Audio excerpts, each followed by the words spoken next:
네. 복습을 해야죠. 바벨론 그바의 강가에 사로잡힌 때에 하늘이 열리고 하나님의 모습을 보여놨는데 그 여호야긴 왕이 이제 사로잡힌 지 5년 그달 초다세라고 그랬어요.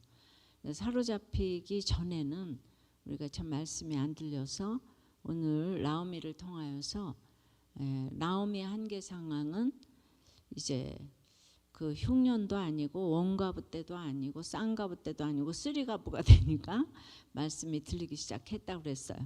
처음부터 들리면 정말 사실 얼마나 좋겠습니까? 예. 그래서 참 이거저거 많이 이렇게 겪고 사람은 믿음의 대상이 아니고 사랑의 대상일 뿐이다. 이걸 이제 알고 걸어가는 것이 우리가 세월을 낭비하지 않고 redeeming the time 하면은 이 시간이라는 거는 오직 구원을 위하여서 쓰는 것만이 낭비하지 않는 비결인 거예요. redeeming the time. 왜냐하면은 그 이제 우리가 정말 너무나 악하기 때문에 the days are evil이라고 이렇게 얘기를 했는데, 그래서 이 시간을 사탄을 위해서 쓰지 않고 구원을 위해서 써야 되니까 여러분들이 아이들도 믿음으로 키워야 되는데 믿음으로 키우는 게 도대체 뭔가 이번에 이제 다음 세대를 이제 향하여서 계속 제가 말씀을 했어요. 여러분들이 여기 와서 고생을 아무리 하면 뭐 하겠어요. 아이들을 잘 키워야지. 아이들을 믿음으로 잘 키워야 되지 않겠습니까? 네. 근데 그게 이제 구원으로 연결이 돼야 되는 거예요. 큐티의 꽃은 적용이고 결론이 영원 구원이라고 그랬는데 도대체 이게 뭔가? 제가 그렇게 열심히 피아노 공부해가지고 이렇게 목사가 될 줄은 꿈에도 생각도 못했는데, 이제 어저께 이제 얼마나 우리 남편이 이상한지를 얘기를 했어요. 그리고 그 남편이 사실은 제 인생의 공로자가 되는 발상의 전환이 일어났다고 그랬어요. 인간의 사랑하고 하나님의 사랑하고 이제 비교가 안 되니까. 그런데 주님을 만나고 하늘이 열리니까 제가 이제 학창 시절에도 가난할 때에 하나님께서 저를 보호하셨어요. 또 이제 며느리 때에도 끝까지 구원을 얻게 하셨어요. 그래서 아내 때에 돌입을 했는데 이제 남편과 더불어 이제 병원을 이제 개업을 하게 됐어요. 근데 이 남편이 그냥 시댁보다도 더하게 저를 이제 문밖 출입을 못하게 하는 거예요. 그러니까 병원 그 이루 말할 수 없는 그냥 그 율법적이고 또 가부장적이고, 의사 결혼을 했는데 저는 돈도 안 주고 바깥 출입에 자유도 없고, 그래서 저는 제가 그 가정을 지키느라고 천만 배가 힘들었다고 저렇게 얘기를 하는데, 해석이 안 되면 날마다 이게 죽어야 되나 살아야 되나 이 생각밖에 이제 하는 게 없는데 하늘이 열려서 이제 하나님의 모습을 보니까 처음부터 믿음이 있는 건 아닌데 이제 50대 50에서 51대 49로 내 소속이 달라졌잖아요. 그냥 하루아침에 이제 거룩하지 않아요. 사건이 오면서 52대 48, 53대 47로 내가 조금씩 하나님 앞에 견인되어 가는 거예요. 그래서 여러분들이 이렇게 자꾸 행위로 사람들을 평가하시면 안 돼요. 저는 예수 믿어도 왜 저 모양이냐. 저 모양이 아니었는데 그만큼 된 것도 잘 된 거예요, 여러분. 항상 이렇게 누구는 예수 믿어서 지하 3층에서 지하 2층에 겨우 올라왔고 아예 예수 믿지 않고도 처음부터 10층에 사는 사람이 있어요. 그럼 우리는 10층에 사는 사람이 너무 좋아 보이지만 하나님께서 보이기에는 지하 3층에서 2층 올라간 사람, 그 사람을 기뻐하는 거예요. 내 양이라고 그러는 거예요. 구원으로 그런 사람이 제가 보이기 시작을 하니까 이게 행위가 아니고 믿음으로 구원을 얻는다고 하는데, 이거를 이제 우리는 분간을 이제 못합니다. 근데 이제 우리 그 한국의 많은 선교사님들이 미국에서도 오고 장로교회, 북장로교회에서도 오고 캐나다에서도 오고 의학 박사, 신학 박사들이 한국 조선 땅에 그 오래전에 그 이제 그 태풍에 오면서 죽고 와서도 콜레라에 걸려 죽고 또 서양 귀신 들렸다고 돌에 맞아 죽고 그런 의학 박사, 신학 박사들이 자기를 버리고 순교를 했기 때문에 오늘날 제가 또 여러분들이 이런 혜택을 지금 이제 받고 있죠. 제가 그 구한말에 이런 선교사들 책을 읽으면서 굉장히 은혜를 많이 받았습니다. 그래서 저는 이제 인생의 목적이 이제 남편이 불쌍해지기 시작했어요. 제가 아무리 좋아도 이렇게 남편하고 소통이 안 되는 거예요.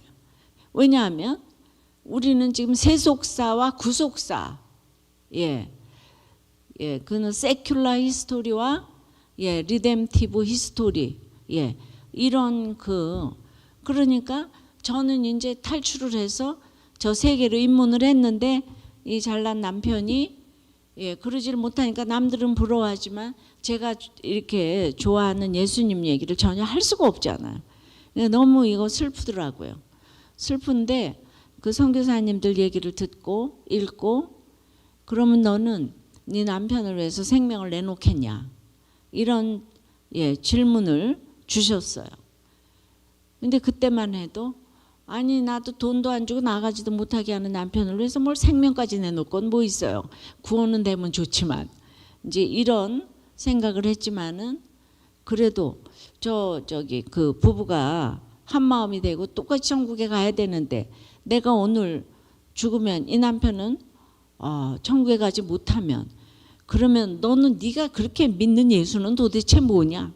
남들에게 맨날 예수 믿으라고 하는데 네 남편은 지금 천국 못 가면 그게 그렇게 편할 일이냐? 이런 질문이 왔어요. 하나님이 짝지어 주신 것을 사람이 나누지 못한다고 했는데 사람이 나누지 못하는 부부 가운데 구원이 일어나지 않았어요. 이 남편 장로 아들이에요. 바람도 안 펴요. 그리고 너무 성실해요. 병원하고 집밖에 몰라요. 이런 사람을 위해서 너무 이렇게 안타까워하는 사람 한번 손 들어봐요. 이 사람을 위해서 제가 뭘 생명까지 내놓겠어요. 큐티는 내가 하고 적용은 그쪽에서 하는데, 그러니까 너무 의로워서 그냥 온몸 자체가 적용 덩어리예요. 그러니까 그게 얼마나 그런 남편하고 사는 게 얼마나 힘든지 몰라요. 너무 이제 의롭고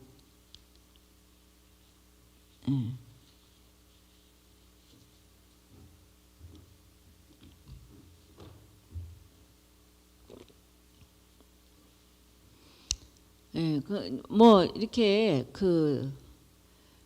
그러니까 이제 뭔지 모르겠어요. 저 사람은 왜 나를 돈을 안 주고 못 나가게 하고 그 모든 것에 이렇게 그냥 자기의 율법 안에 딱 가두어 가지고 시댁하고 똑같은 거예요. 하여튼 문박 출입을 못하게 하는 것에 이 집에 내력이 있어요.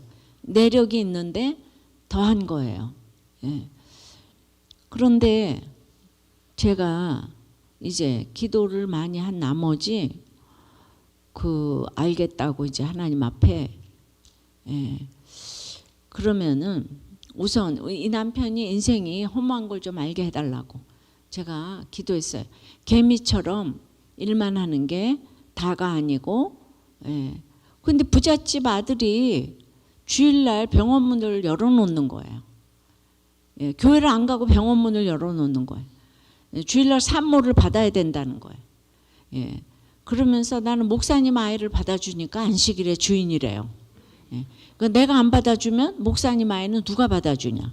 뭐 이런 얘기를 계속 하면서 그러니까 그렇게 주일날 문 열어놓는다고 경쟁해서 이기는 것도 아닌데 하여튼 뭐 전형적인 그 남자의 모습을 이제 보였지만 문제는 그 가운데 감사함이 없는 거예요. 예, 뭐 그럼 기뻐야 될 텐데 하나도 이제 감사함이 없고, 예, 예, 그래서 내가 인생이 허무한 걸 알게 해주시고 개미처럼 일만 다 하는 것이 인생의 다가 아니라는 걸 좀 알게 해달라고. 예. 그리고 이제 제가 그렇게 기도를 했어요. 이 남편은 사실 안 된 게 없어요.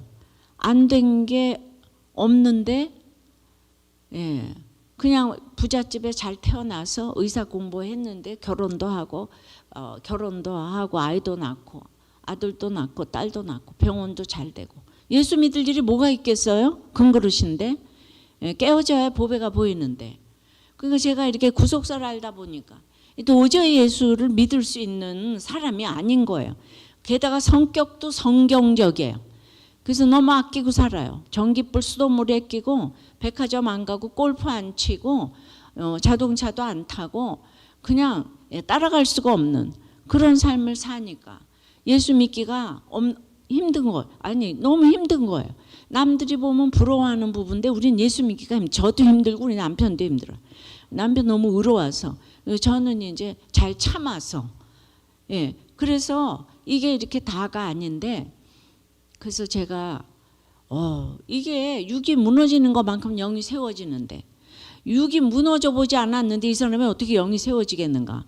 이래서 제가 이제 아주 큰 결단의 기도를 했죠. 우리 남편도 안 되는 거 좀 있어야 되겠는데, 예, 고난 중에서는 병원이 망하는 게 제일 좋겠어요. 제가. 예, 그래서 병원이 좀, 예, 망해서, 예, 그 예수 믿을 동기를 좀 허락해 달라고. 예. 이만큼 구원이 중요한 거예요, 여러분.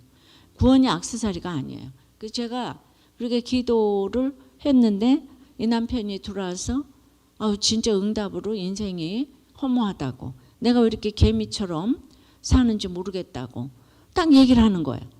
그러면서 나는 5년만 병원 일을 하고 그 다음에는 무의촌에 들어가서 어려운 사람들을 도와주고 살겠다는 거예요. 예. 이렇게 맨날 이렇게 불쌍한 사람 도와주는 사람들 중에 믿음이 좋은 사람이 별로 없어요. 예. 아니 불쌍한 사람 도와주면 되겠어요? 본인들이 일어나도록 자립심을 키워줘야 되겠는데 우리 남편이 이렇게 불쌍한 사람을 잘 도와줘요. 믿음은 없는데. 그러면서 또 불쌍한 사람 도와주면서 할 테니까 나보고 그때 가서 피아노를 그냥 거저 가르쳐 주라는 거예요. 이게 뭐예요? 큐티는 누가 하고 적용은 누가 해요 맨날. 내가 따라가지 못할 적용을 맨날 길러 놓고 아침에도 저보다 더 부지런해서 일찍 일어나고 늦게 자려고 그래도 그때까지 안 자고 막 병원에 뭐 산모가 없으면은 그 도끼다시 바닥을 그냥 밀대걸레로 그냥 솔선수범해서 닦고 돌아가고. 그러니까 그 남편의 앞에 서면 나는 맨날 게으르기가 짝이 없고 할 일이 하나도 없고 하는 게 하나도 없고 밥만 먹고 축만 내는 랄랄라 엑세스 이렇게 되는 거. 예, 입만 열면 예, 이 일로 모든 것들을 평가하는데, 그런데 저는 거기에서 허무와 개미를 들었어요. 허무와 개미를 넣어서 기도했는데 제 남편이 허무와 개미로 응답을 했어요. 하나님이 제 기도를 들으시는 거예요. 예, 어이조차 빼지 않고 들으시는 거예요. 그래서 제가 너무 놀라가지고 예, 하나님 앞에 예, 알았다고. 창조주 하나님이 저에게 지금 말을 걸고 계시는데 내가 못 드릴 게 뭐가 있냐고, 내 생명 저 하나님 앞에 드린다고, 걷어가시라고, 이 남편 구원해 달라고. 그때부터 이제 제 신앙에 완전히 이제 게이지가 달라졌어요. 종말론적인 인생을 살게 됐어요. 오늘 마지막이라고 생각하고 사는 그런 역사를 이렇게 이제 허락해 주셨어요. 오늘이 마지막이라고 생각하니까 못 참을 일이 없고 그냥 못할 일이 없고 앉으려면 앉고 서려면 서고, 왜냐하면 내가 오늘 마지막이니까. 예. 내가 죽으면 우리 남편이 나 때문에 예수 믿어야 되니까. 그러니까 차원이 다른 순종이 이제 저에게 나오게 됐어요. 그래서 이제 아주 성령 충만하게, 예, 종말적인 인생은 이렇게 성령 충만하게 사는 거예요. 성령 충만하게. 1년을 살았는데 여전히 우리 남편한테는 낌새가 없는 거예요. 그래서 오늘 읽은 에스겔 18장 첫 번을 읽으면서 나는 우리 남편 위해서 생명 내놓은 거 맞다. 여러분 생명이 2개도 아니고 1개인데 그걸 그냥 입으로 내놓을 수 있겠습니까? 예, 굉장한 거죠. 그래도 남편 구원해달라고. 저 남편 저렇게 병원하고 집밖에 모르다가 지옥 가면 어떡하냐고. 여러분 이 세상에서 강도보다 뭐 마약 중독자보다 살인자보다 제일 무서운 죄는 예수 안 믿는 죄예요. 그거 아세요? 그러니까 예수 믿었는데 그래도 죄 짓는 거 봐주셔야 돼요. 예, 그 사람은 아직 성숙하지 못해서 그래요. 근데 예수 안 믿는 죄가 이 세상에 제일 무서운 죄예요. 우리 남편 같은 사람 누가 전도하겠어요? 그렇게 완전한데. 그 내가 거기에서 구원이 최고라는 거를 남편을 통해서 하나님께서 계속 저한테 질문을 하셨고 구원이 최고다. 아니 저러다가 오늘 주님 부르시면 천국 못 가는데 이 생각이 저한테 있어요. 여러분 돈 벌어주면 다가 아니에요. 예수 안 믿는 게 제일 무서운 죄예요. 내가 예수를 만나보니까 이 땅에 누리는 거하고 비교가 안 되는 거예요. 그래서 제가 다시 한번 이렇게 눈물로 기도를 했어요. 제가 남편의 구원을 위해서 눈물로 기도를 하니까 그때 이제 제가 처음으로 구역 예배를 좀 나갔는데 이제 젊은 사람이 눈물을 흘리니까 전부 다 저보고 하는 얘기가 남편이 바람 펴요. 그리고 병원 망했어요. 이러는 거. 그러니까 우리들 행위로 불쌍한 거예요. 행위로 부러워하는 거예요. 그러니까 구원 때문에 이렇게 안타까워하는 거를 참 누구도 이해를 못 하더라고요. 이 세상에 그래서 우리 큐티의 결론이 영원 구원이에요. 구원 때문에 큐티도 해야 되는 거예요. 큐티가 내 만족 때문에 합니까? 예, 그러려면 이거 또 다른 기복이라 그랬잖아요. 그러니까 이제 이 남편이 저녁이 됐는데 외식을 하기로 했는데 딱 전화를 해가지고 애들 밥을 먼저 먹이라는 거예요. 그래서 나는 이제 내가 감동시켜서 우리 남편 예수 믿어야 되니까 뭐 내가 불순종, 거절 이런 건 내 단어에 없어요. 예. 그래서 외식한다고 그랬는데 왜 밥을 먹이라 그러냐 이런 얘기 안 해요. 외식한다고 그래도 네. 그리고 지금 그냥 밥 먹이라 그래도 네 해요. 조금 이따 먹였는데 또 다시 외식하러 나가자 그러고 아니 밥 먹였다 있단 얘기 안 해요. 또 먹었는데 또 네 하고 나가서 먹어요. 여러분 구원이라는 건 이런 거예요. 예, 그냥 죽어지고 썩어지고 미랄이 되는 거예요. 안 지나서나 이 남편 감동시킬 생각만 하니까 칼끝 위에 물방울처럼 그렇게 디테일로 이제 순종을 하니까 그래서 이제 제가 이제 밥을 먹였는데 간호사가 전화가 와가지고 이 남편이 퇴근하다가 다시 들어왔다는 거예요. 그래서 혈압을 재봤더니 혈압이 자꾸 내려간대요. 그래서 저보고 이제 병원에 좀 오시라고 그래서 남편이 전화를 딱 바꿨더니 올 거 없다고. 내가 인삼차 먹은 게 잘못됐다고. 예, 그래요. 집에 갈 거라고 그래요. 그 다시 간호사한테 했더니 지금 이제 링거를 맞고 계시다. 1시간 걸린다. 그래서 아침에 밥 한 그릇 뚝딱 하고 출근을 했는데 왜 아픈 적이 없으니까 내가 아팠을 때 또 내 사랑을 표현해야 되잖아요. 아프다고 간호사가 전화까지 했는데 내가 있으면 안 되죠. 그래서 1시간에 가가지고 같이 퇴근하려고 총알같이 택시를 타고 병원에 도착을 했지요. 그랬더니 남편이 원장실에 누워 있습니다. 예, 저를 보더니 글쎄 이렇게 기도해줘 그래요. 기도해줘 그래요.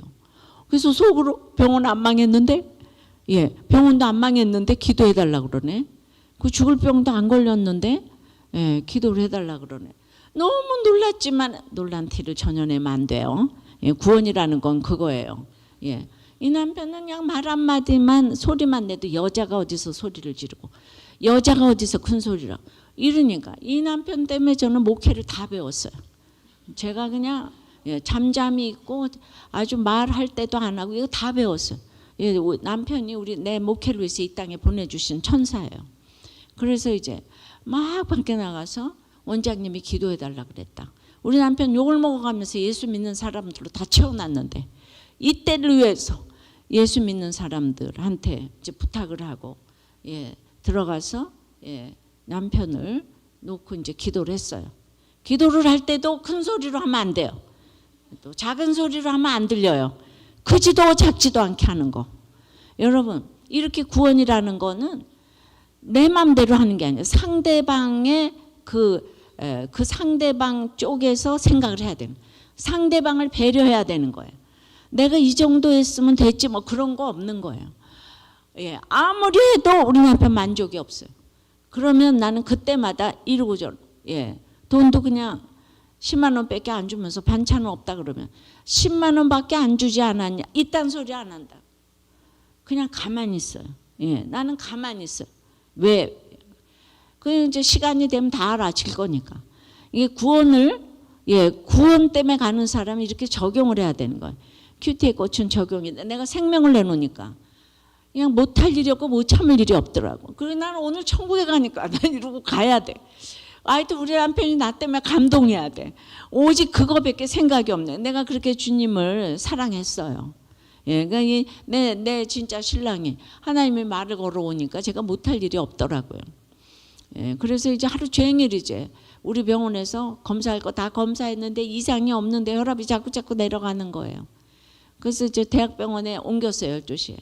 이거 자기가 모든 거 다 해봤다.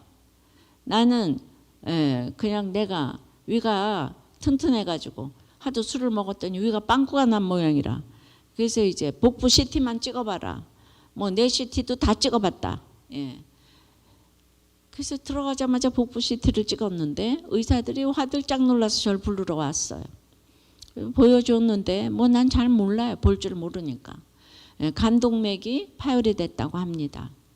간동맥이 왜 파열이 되냐 그랬더니 간암 말기가 돼서 저절로 파열이 됐다고 해요. 그래서 너무 이상한 일이 일어난 거예요. 이 남편이 날마다 수술하고 피를 만지니까 우리나라는 간염 보균자가 너무 많기 때문에 자기는 늘 한 달에 한 번씩 간 기능 검사를 했어요. 우리는 간으로 아픈 사람이 하나도 없어요. 우리 식구들은 아무도 검사 안 해요.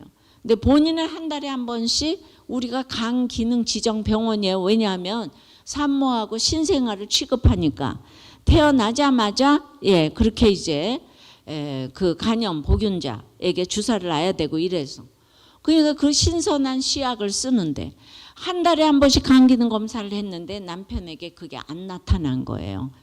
여러분 인간의 생사복은 의사가 주장하는 게 아닙니다. 하나님이 주장하는 거예요. 그래서 이제 간동맥이 파열이 됐는데 우리 병원에서 너무 오랫동안 시간을 지체를 해가지고 가망이 없는 건 물론이려니와 화급을 다툰다. 예, 이런 엄청난 얘기를 제가 이제 들었습니다. 예. 호랑이에 물려가도 정신을 이제 차려야 되는데 제가 아침에도 지금 생명 내놓고 기도했잖아요. 예. 그러니까 이제 중환자실에 산소호흡기, 이제 수혈, 십자가에 매달린 것처럼 이렇게 이제 두 팔을 벌리고 숨을 헐떡이고 있는 이 남편에게 가서 그냥 금세 얘기를 했어요. 당신의 병명이 이러저러 한데 당신 예수 믿고 회개하고 천국까지 않으면 난 애들 데리고 살 소망이 없다. 중요한 얘기인지 딱 해놨어요. 그랬더니 이 남편이 그동안 뭐 다 오더를 내리고 계속 의사들하고 얘기하고 그러더니 병명을 딱 들으니까 그때부터 예 그냥 아주 그냥 성경적인 말을 하는 거예요. 사람이 한 번 죽는 건 정한 이치인데 베드로전서 3장 말씀. 근데 왜 이렇게 울고 난리를 치냐 그러면서 이제 봤더니 얘 선 믿었네 이렇게 얘기를 해요 저한테. 예. 그러더니 저한테 경제권도 안 주고 아무것도 모르게 하더니 걱정이 되기 시작한 거예요. 저한테 막 유언을 합니다. 이건 저기 있고 저건 여기 있고 뭐 열쇠는 여기 있고 저기 있고 이제 막 유언을 저한테 합니다. 예, 우리 믿음이 있는 장로님들, 식구들은 저를 불러내가지고 철이 없고 경솔에도 분수가 있지 왜 병명을 얘기해서 살소망을 끊냐 이렇게 야단을 치는 거예요. 저는 이제 꼭 세대같이 생겼으니까. 그래서 제가 잡혀가도 하나님께서는 구제를 준다 그러잖아요. 말할 거.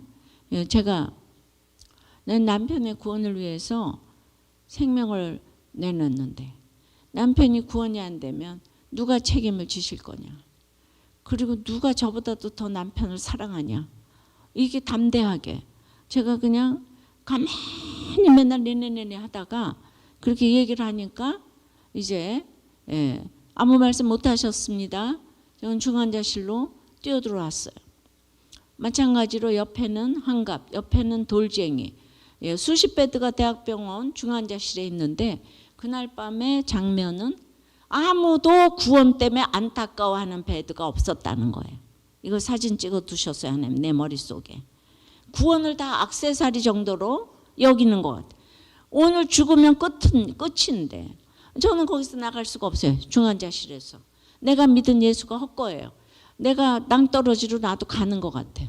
구원이 안 되면 내 기도가 뭔가. 하나님 내 기도를 이렇게 응답하시지 않나. 그래서 거기서 한 발짝도 움직이지 않고 울고 기도를 하고 그러니까 이 남편이 울고 난리를 치니까 또 이제 숨을 헐떡이면서 하나님 용서해 주세요. 그렇게 한마디 했어요.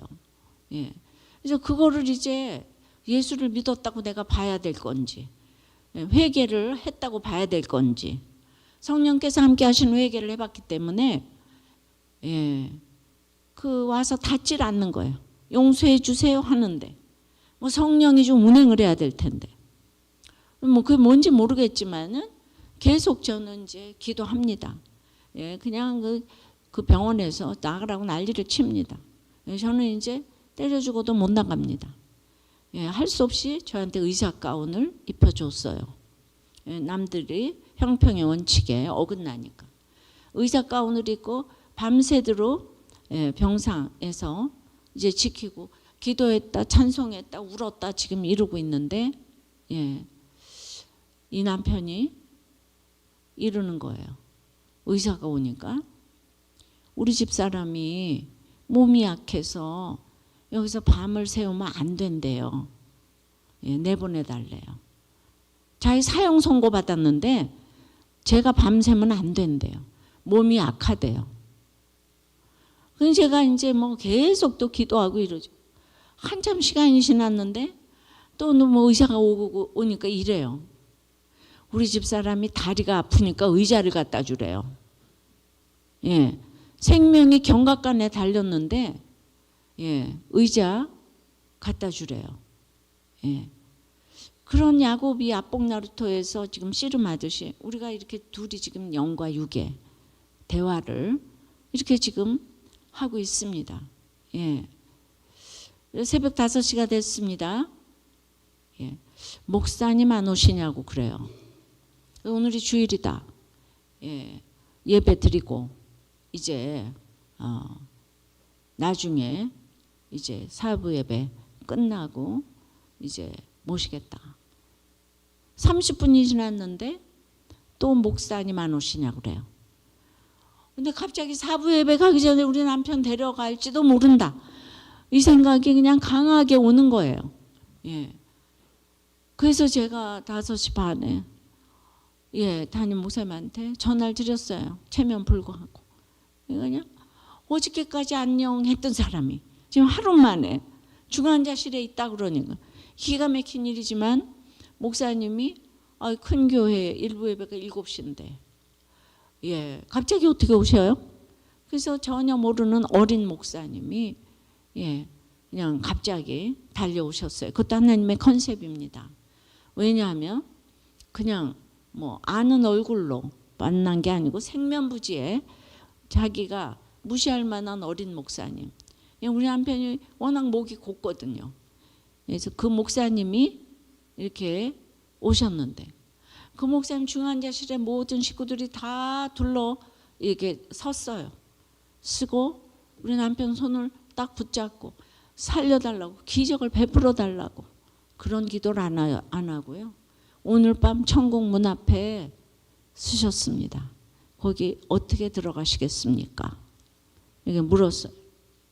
그때는 처음 보는 그 목사님한테 그냥 그 떨리는 목소리로 예수 이름으로요 이렇게 답을 하더라고요. 그리고 이제 목사님, 제가 믿음이 없어서 교회를 안 나간 게 아니라 죄가 많아서 교회를 못 나갔어요. 목사님은 제 직업을 아십니까? 물어보더라고요. 80년대 우리나라는 가족계획 지정 병원으로 무자식 상팔자, 한 자녀나 잘 기르자 하면서 완전히 낙태를 전국적으로 국시로 나라가 행했어요. 악의 평범성이 됐어요. 맨 처음엔 죄로 여기지만 그 온 나라가 장려를 하니까 이 의로운 남편이 뭐 사람은 유해가 없어서 자기가 개업을 하니까 그 낙태가 어마어마한 수입원이 되니까 그걸 하지요. 낙태를 하지요. 괴로운 거예요. 맨날 술 마시는 거예요. 잊어버리려고. 그 얘기를 목사님한테 고백을 했어요. 그리고 이제 이렇게 매를 맞았다고. 회복시켜 주시면 주의 일을 이렇게 잘 하겠지만 회복시켜 주시지 않아도 자기는 할 말이 없다고. 할 말 없는 인생이라고. 그렇게 했더니 목사님이 우리 가운데 행위로 천국 갈 사람이 어디 있겠냐고. 계란이 5개 중에 하나가 썩어도 알고는 그 빵 못 먹고 10,000개 중에 하나가 썩어도 알고는 그 빵 못 먹는다. 행위로 천국 갈 사람이 없다. 나를 위해 죽어주신 예수님을 믿기만 하면 구원에 이르는 거다. 이 예수님을 믿겠는가? 영접하시겠는가? 그때는 고개를 끄덕끄덕해서 우리 모든 식구들 앞에서 목사님을 따라서 영접 기도를 했어요. 주 예수님, 저는 죄인입니다. 세상이 주인이었습니다. 이제 나를 위해 죽어주신 예수님을 내 인생의 주인으로 영접합니다. 연약한 인생입니다. 천국 가는 그 시간까지 나를 인도하시옵소서. 목사님을 따라서 완벽한 영접 기도를 했습니다. 그리고 기도가 끝나고 우리 식구가 다 둘러섰는데 저한테 첫 번째로 회개를 했어요. 오직 예수 믿는 것 때문에 핍박을 너무 받았어요. 교회 나가지도 못하게 하고 그냥 제가 큐티하는 거 볼 때마다 막 어느 날은 성경도 찍고 근데 자기 용서하라고. 우리 친정아버지한테는 아들 없는 집에 와서 아들 노릇 못했다고 용서하라고. 시댁 식구들한테는 내가 미워서 비판한 게 아니고 사랑해서 비판했다. 자기 용서하라고. 다 돌아가면서 구체적으로 이제 회개를 했어요. 그리고 목사님은 가셨습니다. 이 남편이 목사님이 가시고 나니까 나한테 그렇게 얘기를 해요. 이걸 나한테 고백을 하고 싶었대요. 그래도 순서가 있잖아 이러는 거 있죠. 순서를 가르쳐줬어요. 우리 남편이. 순서가 있잖아. 그러면서 오늘 자기는 12시가 되면 산소호흡기, 수혈 이거 다 뽑을 테니까 우리 병원에 가서 병원비를 가져오라는 거예요. 거기 병원비 도와줄 사람이 없겠습니까? 근데 그때는 뭘 의미하는지 몰랐어요. 우리 병원에 가서 병원비 가져오고 우리 병원 생활비 주고 우리 병원에 기름값 주고 그 다음에 산모를 우리가 다루니까 옥상에 고추를 널어놨는데 그거를 거두라는 거예요. 우리 김치도 하고 이러니까. 그걸 차근차근 나한테 알려주는 거예요. 뭐라고요? 병원 기름값 주고 생활비 주고 그리고 자기 병원비 가져오고 그리고 고추 말린 거 이제 어젯밤에 옥상에서 이제 이슬이 맺혔을 거라고. 그거 거두라고. 저는 그 밤새도록 한 발짝도 안 움직였잖아요. 근데 구원이 이루어졌기 때문에 그 마지막 명령에 토를 안 달았어요. 그래서 금세 알았다고. 우리 병원에 갔더니 마지막 환자 퇴원하면 되게 딱 그냥 갈 사람처럼 병원을 다 준비를 해놓은 사람처럼 그렇게 돼 있었어요. 저는 이제 1시간 만에 우리 남편 병원에 다시 왔어요. 그 1시간 동안 이 남편 45년 동안 하지 못한 전도를 그 1시간에 더 많이 했어요. 그 1시간 동안 자기처럼 살지 말라고. 급하게 온 이게 모든 사람들, 뭐 친구한테 전도를 했습니다. 그러니까 장로 권사들로서 그렇게 성실하게 살다가 45년 만에 예수님을 영접한 거예요. 어떻게 이런 일이 있겠습니까? 근데 제가 이제 갔다 왔잖아요. 갔다 왔더니 저한테 숨을 헐떡이면서 이제 너무 잘했다고 칭찬을 하는 거예요. 너무 잘했다고 3번을 칭찬해.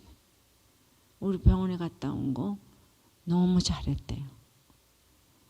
그러면서 큰 일은 작은 일부터 하는 거라고 그렇게 나한테 얘기해 주는 거야. 왜냐하면 그 사람이 나를 너무 가둬놨기 때문에 이제 떠나면서 제 걱정이 너무 된 것 같아요. 아무것도 가르친 게 없는데. 그러니까 저는 어떻게 그런 일이 일어났는지 모르겠는데 7시에 영접을 했잖아요. 그리고 제가 병원에 갔다 왔어요. 그리고 이제 또 저한테 이 얘기를 합니다. 자기 장례식을 내가 치르고 해서 너무 미안하다는 거예요.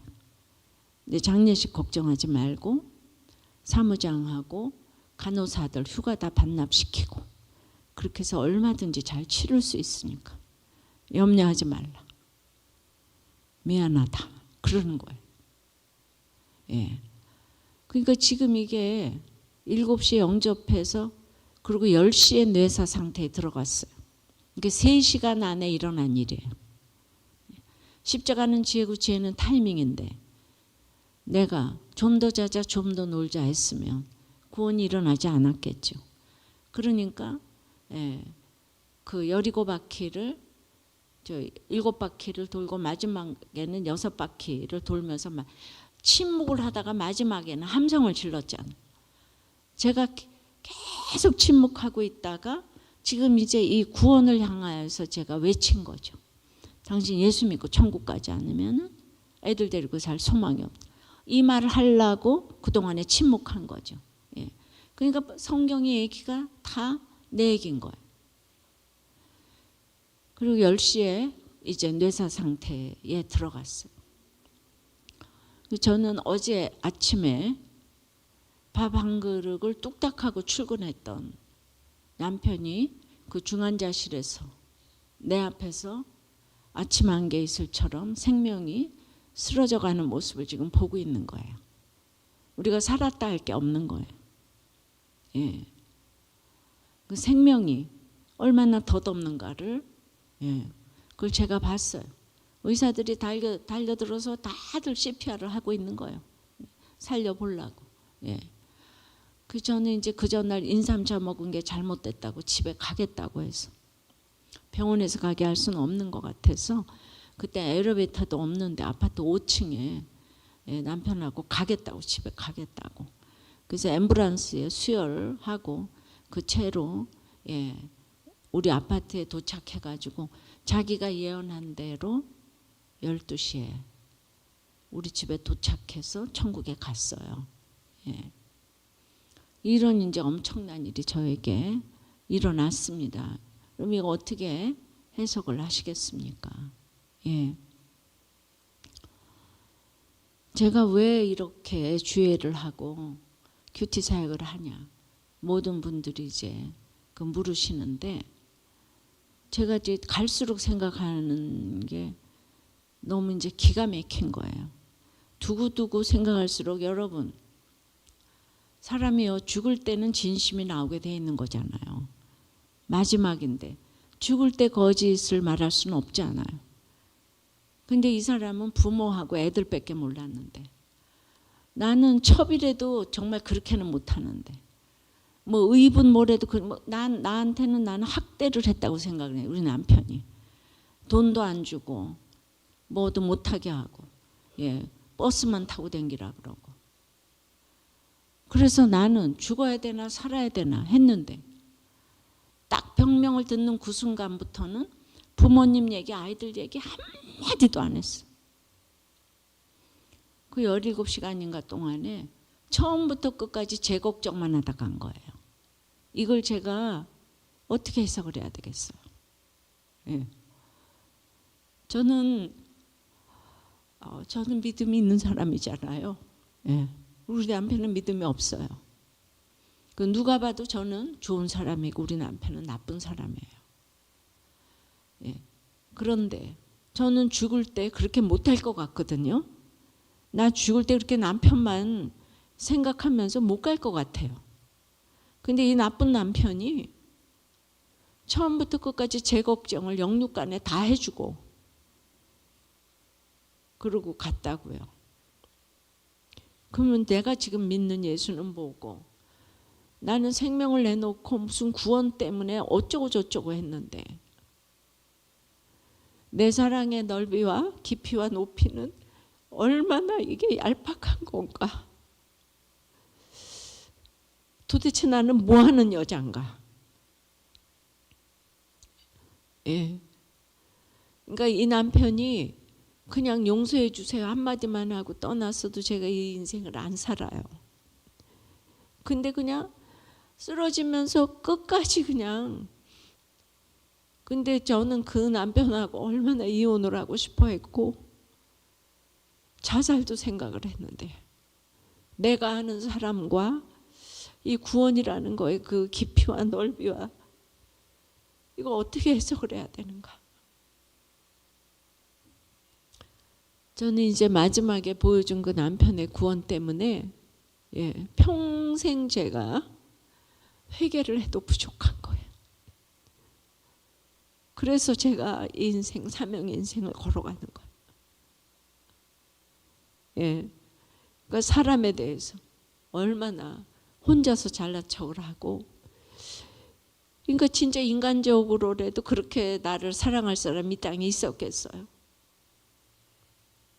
다 가르쳐줬잖아요. 큰일은 작은 일부터 하라고, 우리 병원에 갔다 오라고. 지금 이제 완전히 생명이 경각간에 달렸는데 저만 생각하고 간 거잖아요. 제가 그냥 할 말이 없는 거, 할 말이. 아무리 회개해도 부족한 거예요. 그래서 이제 그날에 이 남편이 보여준 이 태도 때문에 제가 이제 40년간 한 번도 뒤를 돌아보지 않고 이 길을 가게 한 남편의 구원이었어요. 조금도 후회하지 않아요. 예, 이 밑동 잘린 나무고 한 뼘 같은 인생인데 구원이 최고잖아요. 그걸 보여주고 간 거예요. 그래서 그때로부터 우리 교회에 저는 그렇게 생각했거든요. 우리 남편이 구원되면 이 땅에 구원되지 못할 사람이 한 명도 없을 거다. 그러니까 어떤 사람이 와도 저 사람은 안 돼, 이럴 사람이 제 사전에서 없어졌어요. 저 사람은 절대 안 돼, 그런 사람 없게 하셨어요. 그래서 우리는 기다리면 다 돌아오는 거예요. 어떤 경우도 돌아오는 거예요.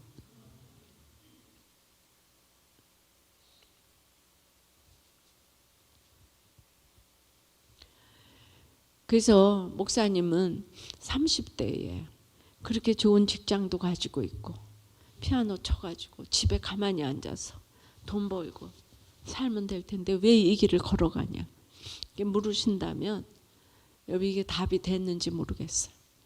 이 영적인 일이잖아요. 예, 너무너무 회개가 되는 거예요.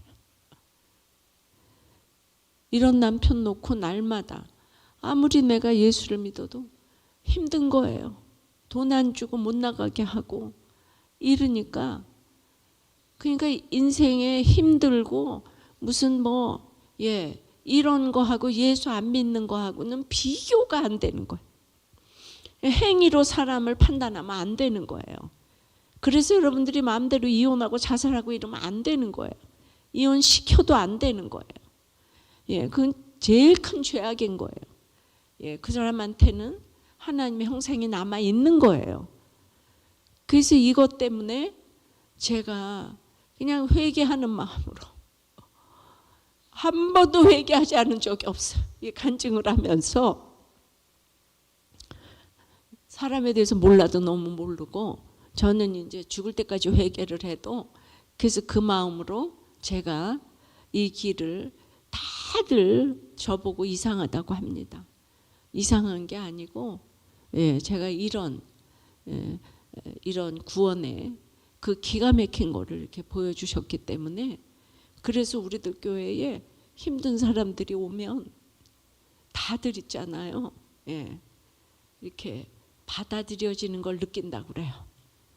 제가 뭐라고 말 안 해도 이 교회 오면은 나를 이렇게 정죄하지 않는구나, 이게 느껴진다고 그래요. 그러니까 제가 그 마음이 있거든요. 어떤 사람도 받아들이지 못할 사람이 이 땅에 없어요. 한 명도 없어요.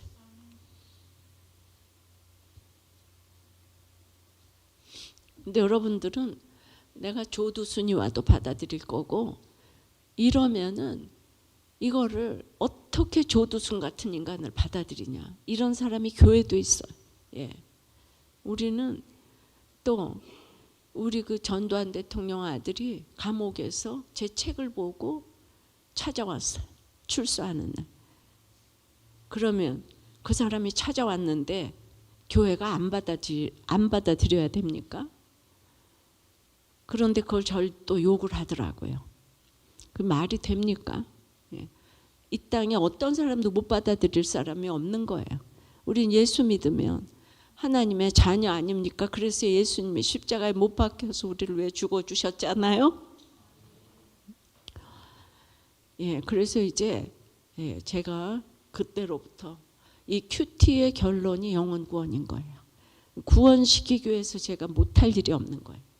그러니까 이런 마음으로 여러분들이 다른 사람들을 받아들이셔야 되는 거예요. 예. 나는 저 사람 안 돼, 저 사람 안 돼. 내가 이런 마음을 가지었는데 무슨 부끄러워서 못할 일이 있겠어요? 못할 말이 뭐가 있겠어요? 내가 남편한테 맞았다, 그런 게 뭐가 수치스러워요? 그러니까 여러분이 그런 마음을 가지고 있으면 이민사회에서 여기는 숟가락같이 다 하는데 말 못해, 그 말했다가는 전부 다 가십이 돼, 스캔들이 돼. 그 여러분도 아직 구원의 확신이 없어서 그래요. 조금 있으면 천국에 갈 우리 인생인데, 천국 시민권을 가졌는데 뭘 그렇게 부끄러운 게 많아요. 바울이 모두 배설물처럼 여겼다고 했는데. 그래서 제가 강남 한복판에서 제 얘기를 하기 시작한 거예요. 도저히 안 하게 생겼잖아요. 근데 저는 이제 오늘이 마지막이라고 생각하니까, 나 대신 남편 데려갔으니까 난 덤으로 사는 인생인데 못할 말이 없고 못할 일이 없는 거. 그래서 하나님이 오늘날 이 큐티 선교회와 이제 우리들 교회를 이런 배경으로 세우게 하셨기 때문에, 제가 어떤 경우도 저는 그런 운동이 전 세계적으로 일어나라고 하나님 저를 택하셨다고 생각하고, 또 저희 남편 저희 훈련자로 천사로 이 땅에 보내서 아주 처음부터 끝까지 보면 저 훈련시키려고 이 땅에 왔더라고요. 앉으나서나 애끼고, 앉으나서나 잠잠하고, 앉으나서나 말 함부로 하지 않고, 이게 목회하는데 도움이 너무 되는 거예요. 나 억울해서 다 못 살아요. 우리는 내가 이렇게 섬기는데 하나님 왜 그러시냐, 이제 이런 말 안 나오는 거예요. 자, 이제 오늘 이 사건을 어떻게 해석을 합니까? 제가 아침에 에스겔 18장을 이제 봤는데, 저는 아파트에 도착해가지고 하나도 부끄러움이 없어서 30대 과부가 그냥 아파트 초입에 우리 집이 있는데 아파트에서 장례식을 치렀어요. 병원으로 안 돌아갔어요. 그래서 그 아파트 전체 단지에 들어가는 입구에 있어서 근조등 그거 등을 켰잖아요.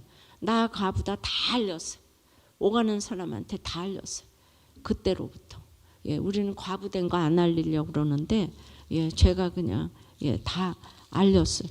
그리고 집에서 장례식을 5층에서 이제 치르게 됐는데 하루 종일 이제 구원 때문에 안타까워했는데 7시에 구원이 이루어져서 갔잖아요, 목사님이.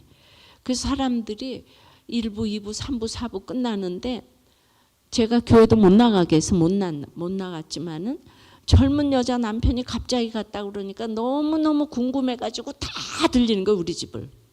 저는 평소에 교회 못 나갔지만은 주회를 못한 건 없어요. 전도도 하고 헌금도 하고 우리 남편이 못하게 해도 할 거 다 했어요. 근데 하나님은 우리 집에 인산 이내에 문상을 오게 하셨어요. 주일날 성도들이 궁금해서 다 들리는 거예요. 여러분, 저는 무슨 일이 있어도 교회를 못 나가서 아무도 안 올 거다 이런 생각했거든요. 내가 경조사가 있어도 아무도 안 올 거다. 그 사람을 보고 그렇게 여러분들은 일을 하시면 안 됩니다. 오직 하나님만 보고. 내가 딴 교회에서 우리 병원 할 때 그 교회를 그렇게 섬기고 제가 이사 와서 갔기 때문에 이 교회 그때 교회는 아는 사람이 아무도 없는 거예요. 아무도 섬기는 거 다 딴 교회에서 했는데 여기 왔더니 주일날 해서 인산 이내에 성도들이 문상을 이렇게 오게 됐습니다. 그리고 이제 하루 종일 정신없이 사람들을 이렇게 얘기하다가 이제 저녁에 제가 밤중 새벽에 문갑 위에 그 보료가 있던 자리에 남편 시신이 누워 있고 보료 위에 큐티책과 성경책이 딱 있는데 오늘 이 말씀을 뭐라고 하실까? 오늘 우리 남편의 간 걸 하나님은 뭐라고 하시나? 이게 오늘 본문입니다. 다시 한번 제가 그 요약을 하면은 23절부터 주 여호와의 말씀이니라. 내가 어찌 악인이 죽는 것을 조금인들 기뻐하겠느냐. 그가 돌이켜 떠나서 돌이켜 그 길에서 떠나 사는 걸 어찌 내가 기뻐하지 아니하겠느냐. 그러니까 이 제 질문 답을 지금 하나님이 하고 계시는 거잖아요. 만약 의인이 돌이켜 그 공의에서 떠나 범죄하고 악인 행하는 모든 가증한 일대로 하면 살겠느냐. 행한 공의로운 일은 하나도 기억함이 되지 아니하리니 그가 그 범한 허물과 그 죄운 죄로 인하여 죽으리라. 그런데 너희는 이르기를 주의 길이 공평치 않다는도다. 이스라엘 족속아 들을지어다. 내 길이 어찌 공평치 아니하냐. 너희 길이 공평치 아니한 것이 아니냐. 만일 의인이 그 공의를 떠나 죄악을 행하고 그로 말미암아 죽으면 그 행한 죄악으로 말미암아 죽는 것이요. 만일 악인이 그 행한 악을 떠나 정의와 공의를 행하면 그 영혼을 보전하리라. 그가 스스로 헤아리고 그 행한 모든 죄악에서 돌이켜 떠났으니 반드시 살고 죽지 아니하리라. 할렐루야. 천국 갔대요. 그런데 이스라엘 족속은 주의 길이 공평치 않다 한대요. 이스라엘 족속아 내 길이 어찌 공평치 아니하냐. 너희 길이 공평치 아니하는 것 아니냐. 주의 말씀이니라. 이스라엘 족속아 내가 너희 각 사람이 행한 대로 심판할지라. 너희는 돌이켜 회개하고 모든 죄에서 떠날지어다.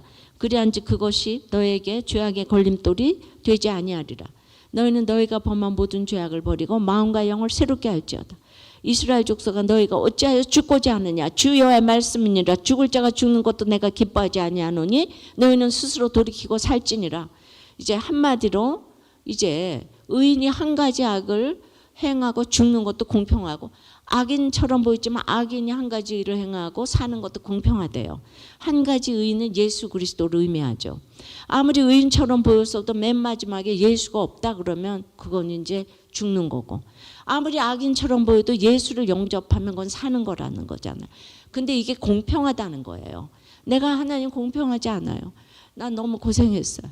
고아처럼 살았는데 하나님 왜 내가 지금 또 과부가 돼야 됩니까? 그 말이 저절로 나왔죠. 근데 이게 왜 네가 공평치 않다느냐.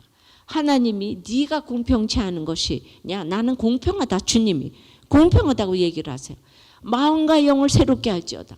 네가 남편의 구원을 위해서 그렇게 기도를 했는데 마음과 영을 새롭게 해서 그가 살지 않았느냐? 근데 네가 왜 죽고자 하냐? 내가 죽는 자가 죽는 건 내가 기뻐하지 아니하지만 그가 마음과 영을 새롭게 돌이켜서 살았는데 네가 왜 죽고자 하느냐고. 너희는 스스로 돌이키고 살지니라. 제 질문 답을 주님이 다 해주셨어요. 우리 남편 천국 간 거 얘기해 주시고 내가 어찌 악인의 죽는 것을 기뻐하겠느냐. 그가 돌이켜 사는 것을 내가 왜 기뻐하지 아니하겠느냐.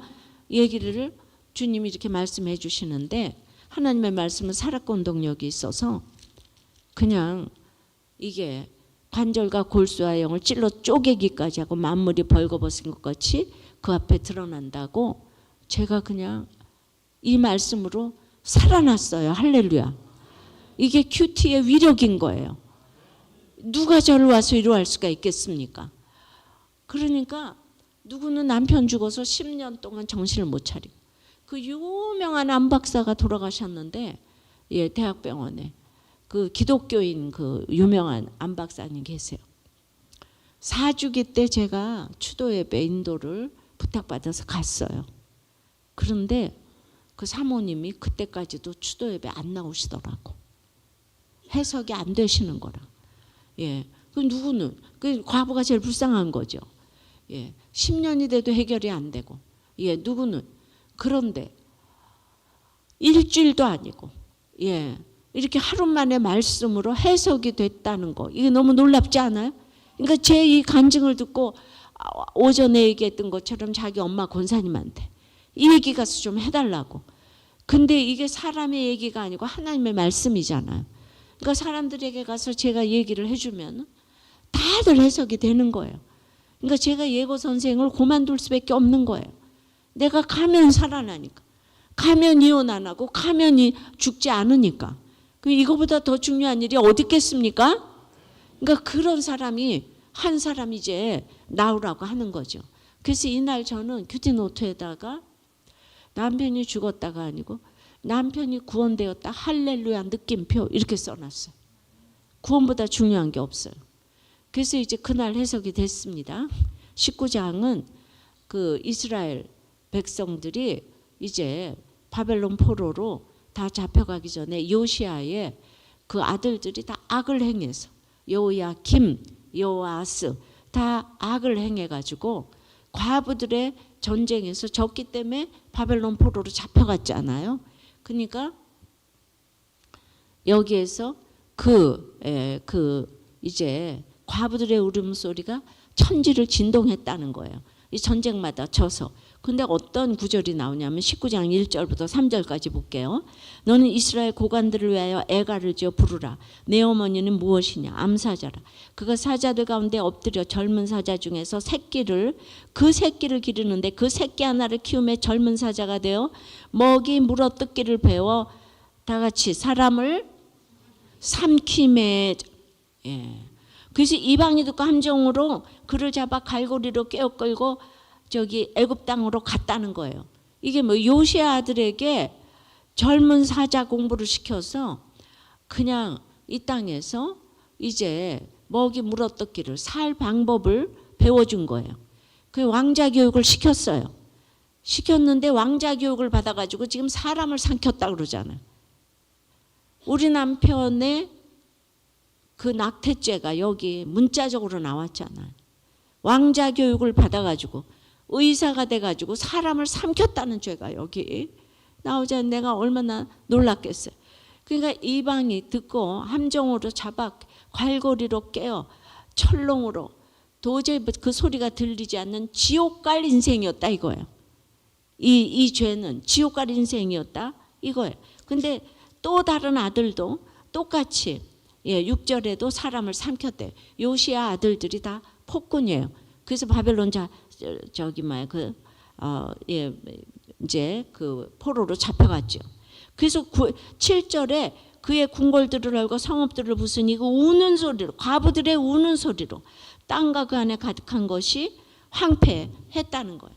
그래서 제가 문자적으로 과부가 됐는데 우리 남편은 사람을 삼켰다 그러고 그래서 다 망했어요. 이제 14절에 불이 그 가지 중 하나에서부터 나와 열매를 태우니 권세 잡은 자의 규가 될 만한 강한 가지가 없도다. 이것이 애가라. 예, 그래서 다 불타서 저기 예루살렘 성이 다 불탔잖아요. 불탔는데 바벨론 포로로 잡혀갔습니다. 그런데 다 태워도 이 세상에 권세 잡은 자의 규는요, 예수님을 의미하는 거예요. 이 세상에 권세 잡은 자의 홀이 될 만한 경강한 가진 이 땅에 없단다. 옛날에 개혁 한글로 제가 큐티를 했죠. 예, 맞아요. 이날 제가 어떻게 해석했냐 하면은, 내가 예수님을 남편으로 삼았기 때문에 우리 남편의 구원을 위해서 생명을 내놨잖아요.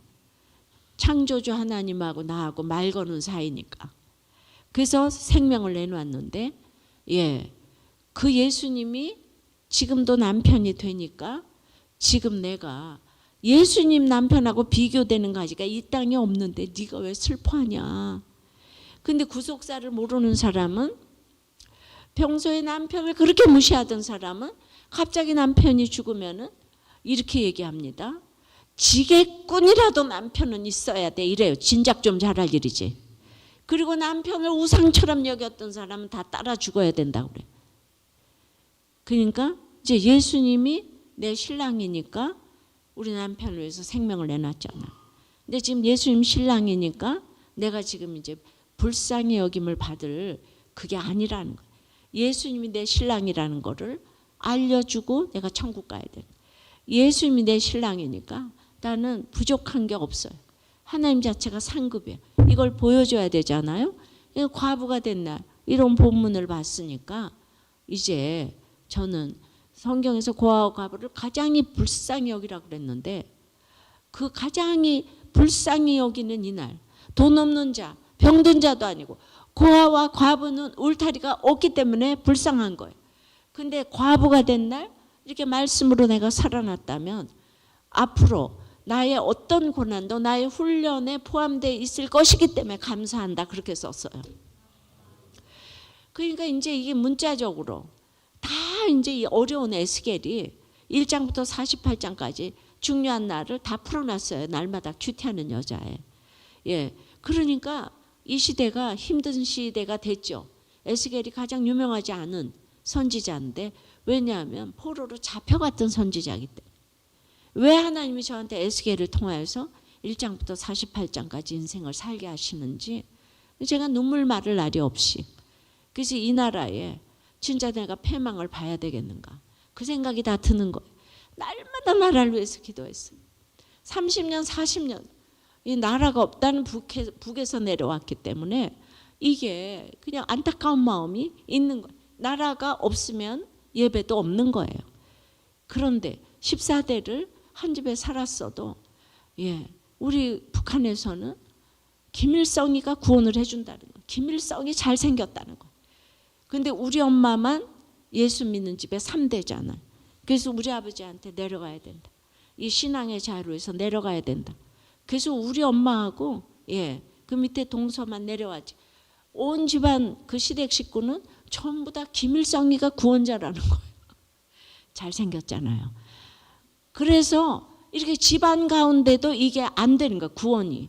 그러니까 내가 말을 해도 안 듣는 거예요. 그래서 저는 이 나라를 위해서 그렇게 이제 기도를, 예, 계속 했기 때문에, 예, 우리는 모든 걸 다 뺏겼어요. 그리고 이렇게 내려와서 8.15 6개월 전에 서울에 왔어요. 그리고는 그 또 쌓았던 재산을 6.25 전쟁 6개월 후에 또 이제 부산으로 피난 갔어요. 또 그 쌓았던 걸 다 버리고 1.45 때 6개월 전에 제주도로 피난 갔어요. 우리 시아버지가 그렇게 대단한 분이에요. 예. 그런데 우리는 이제 애초부터 대구로 우리 친정은 그렇게 피난을 갔는데, 그러니까 우리는 모든 것 있다 하다가 지금 다 버린 게 몇 번째예요. 그죠? 버렸어요. 전쟁이 뭔지를 몰라 지금 이 시대가.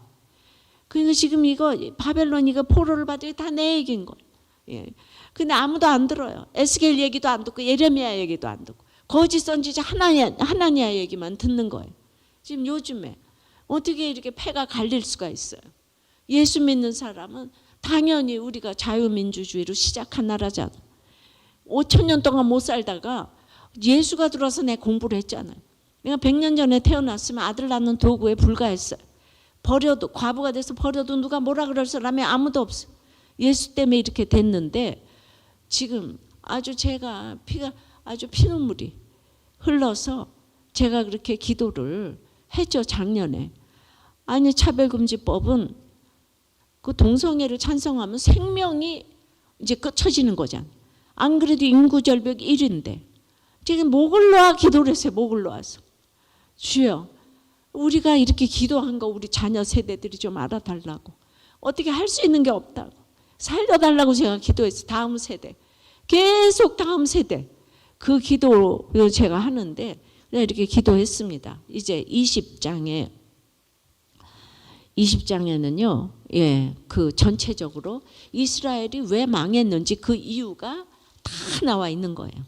예, 있잖아요. 이 너무 이제 이 책을 보시고 그 아주 중요한 그 죄를 언급했는데 이스라엘이 삶을 얻을 율례를 주어서 살게 했는데 안식일을 주어 표징을 삼았는데 안식일을 더럽혔다는 거예요.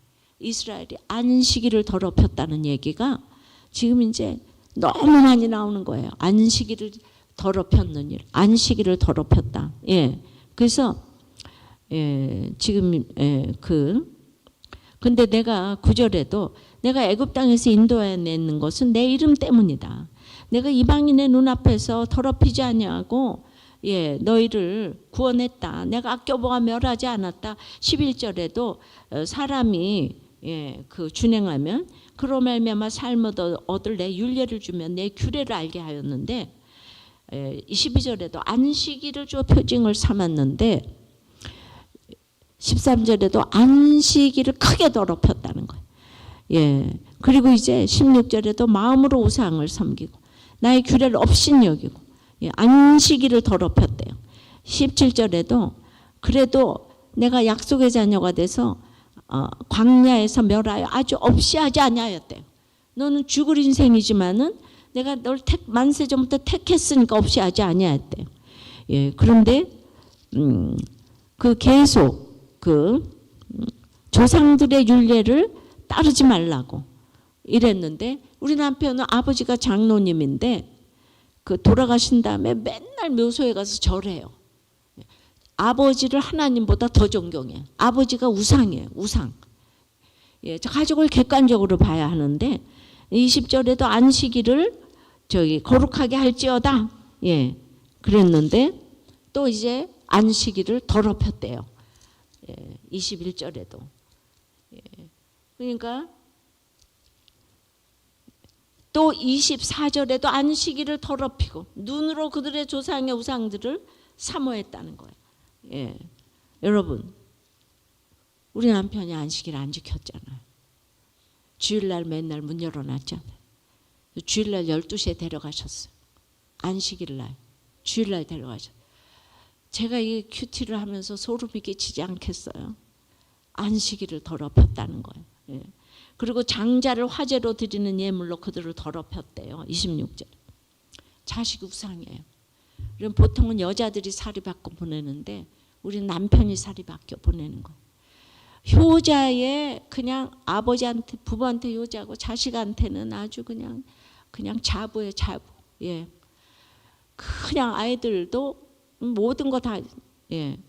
근데 그런데도 28절에 보니까 그들에게 주기로 맹세한 땅으로 그들을 인도하여 드렸더니 그들이 모든 높은 산 무성한 나무를 보고 거기서 제사를 드리고 분노케 하는 제물을 올리고 분향하고 전제물을 부어 드렸대요. 이에 내가 그들에게 이르기를 너희가 다니는 산당이 무엇이냐. 그렇게 눈으로 우상을 섬기고 마음으로 우상을 섬기고 조상의 율례를 쫓고 이제 자식을 우상의 제물로 바치고 안식일을 더럽히고 예, 죄악 덩어리인데 그런데도 병원이 잘 되는 거예요. 높은 산 무성한 나무를 보고 경록케 하는 제물을 올렸대. 그래서 그때는 의료보험이 없을 때예요.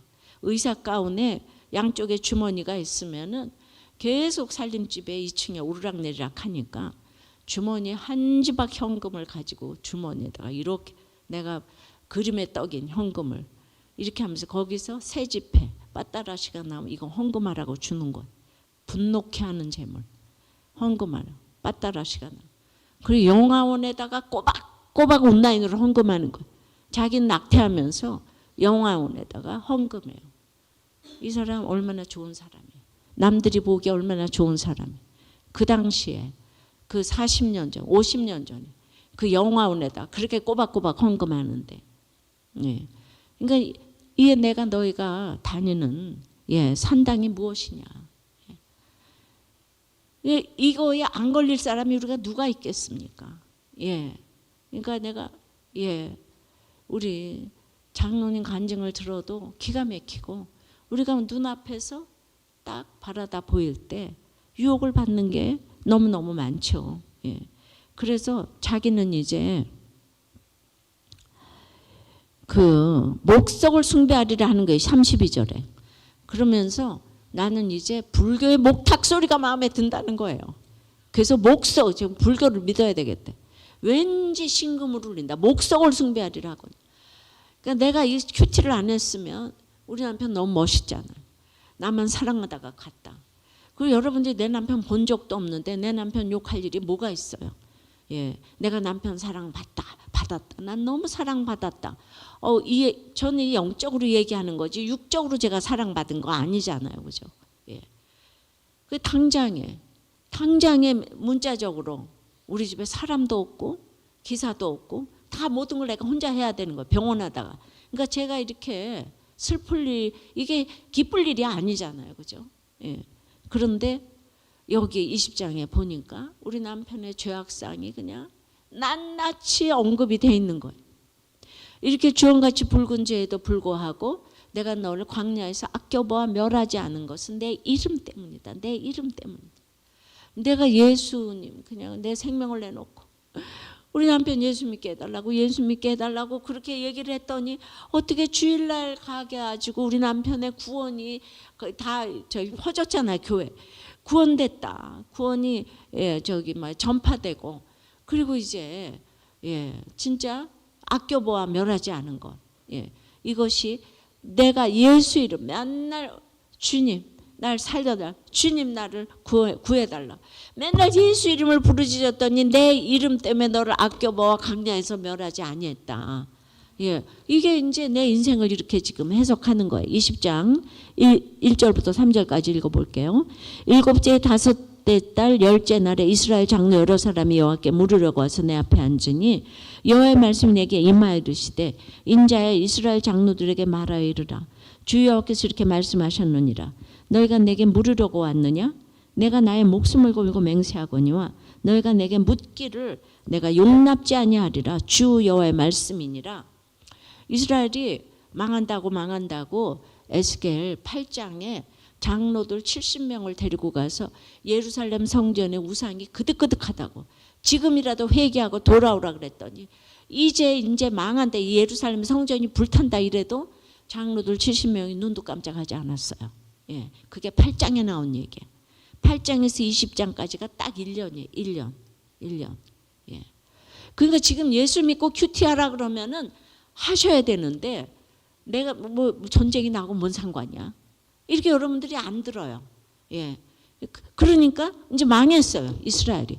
망하니까 장로 두 사람이 와가지고 우리 이제 어떻게 해요? 에스겔한테 말하니까 주 여호와께서 저 말씀하여 이르시되 너희가 나에게 물으려고 왔느냐? 나의 삶을 두고 맹세하노니 묻기를 용납하지 아니하겠다. 이 얘기는 내가 당장 붙어놨는데 성경 보면 깨달아져요? 묻기를 용납하지 않아요. 갑자기 남편 죽었는데 그날부터 큐티하면 큐티 말씀이 들어옵니까? 그러니까 진작에 8장부터 그 장로들을 데리고 예루살렘 성전을 이렇게 우상이 그득그득한 거를 보여주면서 그렇게 그냥 데리고 댕겼는데 아무도 반응하지 않았다는 얘기예요. 그래서 망했다는 얘기. 망한 다음에 내가 와서 말씀 깨달아 봤자 하나도 안 깨달아진다는 거예요. 그렇지 않습니까? 제가요 큐티 안 했으면 남편이 죽었다고 그날부터 큐티 했겠어요? 그러니까 시간이 있을 때 하라고 할 때 들으셔야 되는 거예요. 시간이 없어요. 우리 남편처럼 오직 아침에 출근했는데 이제 그 다음날 데려가실 수가 있는 거예요. 이건 너무 큰 메시지 아니에요? 오늘 시간 있을 때 말씀을 보고 전도를 하고 다 해야 되는 거예요. 그러니까 날마다 큐티를 생명같이 여기고 제가 이렇게 그러니까 표징에 하나 좀 더 볼게요. 24장까지. 예.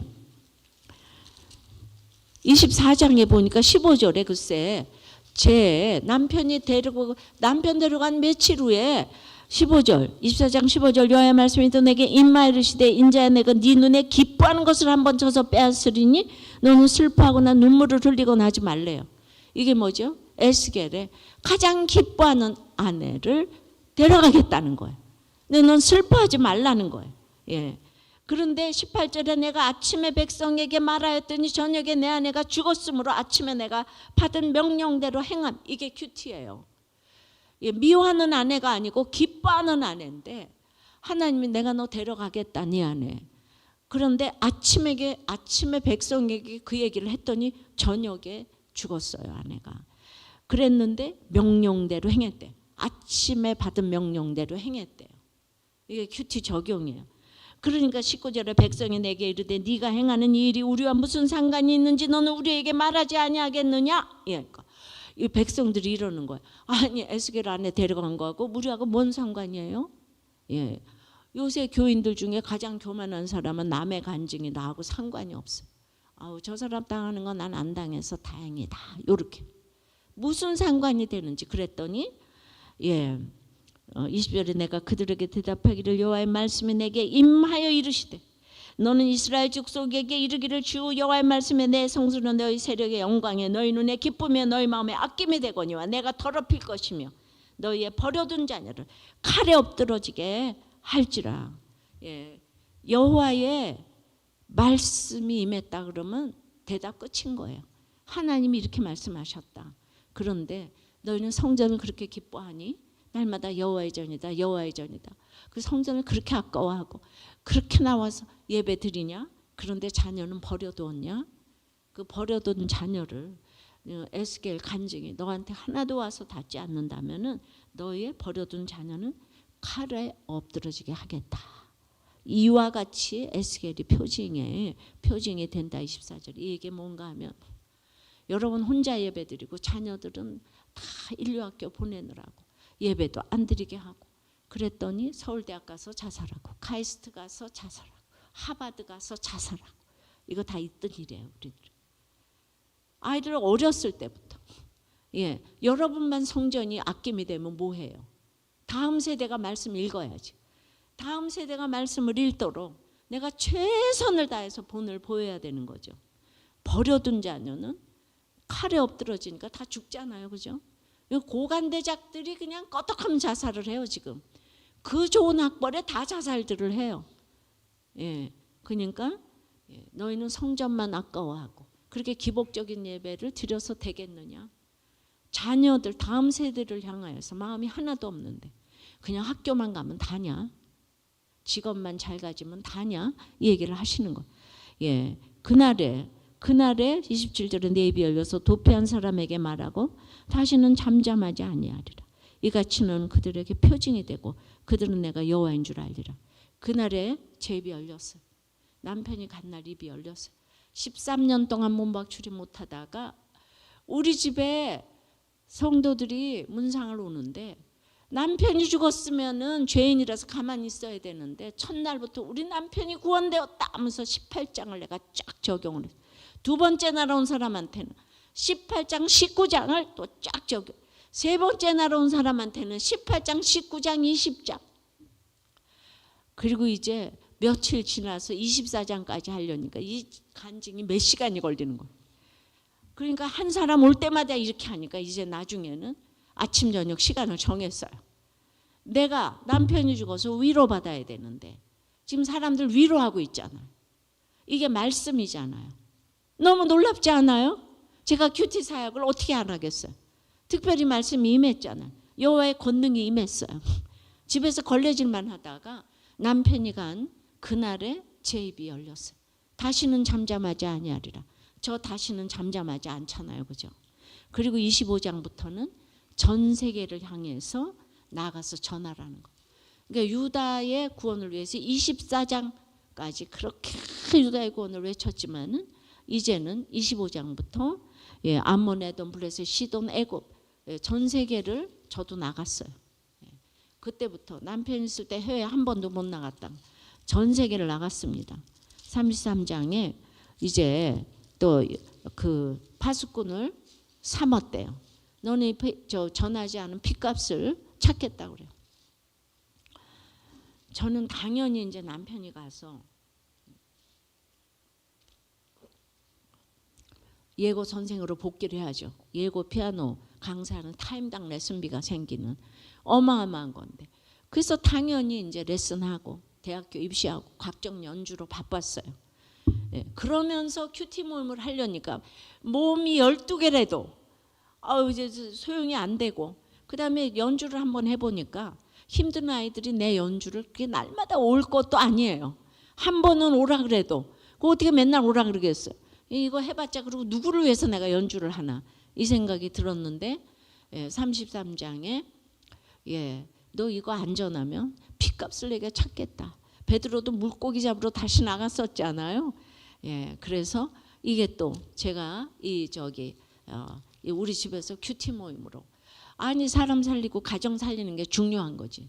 내가 지금 돈 버는 게 중요한 건가? 내가 부목사 월급만큼만 받으면 되는 거지. 그런 생각이 저한테 들었어요. 이게 뭘 이렇게 구원 때문에는 값을 치러야 되는 거예요. 34장에는 이스라엘 목자들에게 예언을 하라는 거예요. 저는 그냥 이 집사가 이 에스겔 간증을 쫙 하니까 고스타에서 놀라고 옥하는 목사님이 놀라가지고 목자들 수련회 칼 세미나라고 있어요. 목사들 수련회. 거기 와서 간증하라고 그래서 제가 가서 집사가 목사들을 가서 이 큐티 간증하는 얘기를 하고, 그리고 이제 37장에 마른 뼈처럼 마른 뼈들이 다 살아났어요. 유다하고 이스라엘이 그냥 그렇게 둘이 원수가 졌다가 다 망하니까 하나가 됐어요.